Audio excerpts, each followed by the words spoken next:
Hello दोस्तों, चलो आज हम एक अच्छी सीख देने वाली कहानी सुनते हैं जिसका नाम है कर भला तो हो भला। तो चलो सुने। एक प्रसिद्ध राजा था जिसका नाम रामधन था। अपने नाम की ही तरह प्रजा सेवा ही उनका धर्म था। उनकी प्रजा भी उन्हें राजा राम की तरह पूजती थी।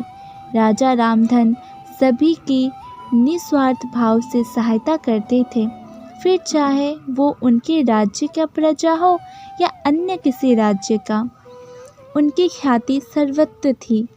उनके दानी स्वभाव और व्यवहार की गुणगान उनके शत्रु राज्य तक करते थे। उन राजाओं में एक राजा था भीम सिंह, जिसे राजा रामधन की इस ख्याति से ईर्ष्या थी। उस ईर्ष्या के कारण उसने राजा रामधन को हराने की एक रणनीति बनाई और कुछ समय बाद रामधन के राज्य पर हमला कर दिया। भीम सिंह ने छल से युद्ध जीत लिया और रामधन को जंगल में जाना पड़ा। इतना होने पर भी रामधन की लोकप्रियता में कोई भी कमी नहीं थी। हर जगह उन्हीं की बातचीत चल रही थी, जिससे भीम सिंह को चैन ना था। उसने राजा रामधन को मृत्युदंड देने का फैसला किया। उसने ऐलान किया कि जो राजा रामधन को पकड़कर उसके सामने लाएगा वो उसे 100 सोने की मुद्राएं देगा। दूसरी तरफ राजा रामधन जंगल में भटक रहे थे। तब उन्हें एक राहगीर मिला और उनसे कहा, भाई तुम किस जगह के लगते हो? क्या मुझे राजा रामधन के राज्य की तरफ का रास्ता बता सकते हो? राजा रामधन ने पूछा, तुम्हें क्या काम है राजा से? तब राहगीर ने कहा, मेरी बेटी का तबीयत ठीक नहीं है, उसके इलाज में सारा धन चला गया।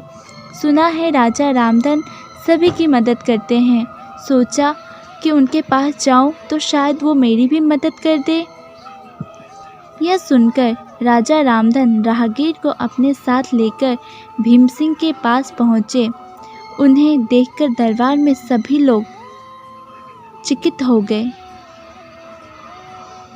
राजा रामधन ने कहा, हे राजन, आपने मुझे खोजने वाले को 100 मुद्रा देने का वादा किया था। मेरे इस मित्र ने मुझे आपके सामने पेश किया है, अतः इससे वो 100 मुद्राएं दे। यह सुनकर राजा भीम सिंह को एहसास हुआ कि राजा रामधन सच में कितने महान और दानी हैं, और उनके अपनी गलती को स्वीकार किया। साथ ही राजा रामधन को उनका राज्य लौटा दिया और सदा उनके दिखाए रास्ते पर चलने का फैसला किया। तो दोस्तों, हमें इस कहानी से यह सीख मिलती है कि मनुष्य को अपने कर्मों का ख्याल करना चाहिए। अगर आप अच्छा करोगे तो अच्छा ही मिलेगा। माना कि कष्ट होता है, लेकिन अंत में सदैव अच्छा ही होता है।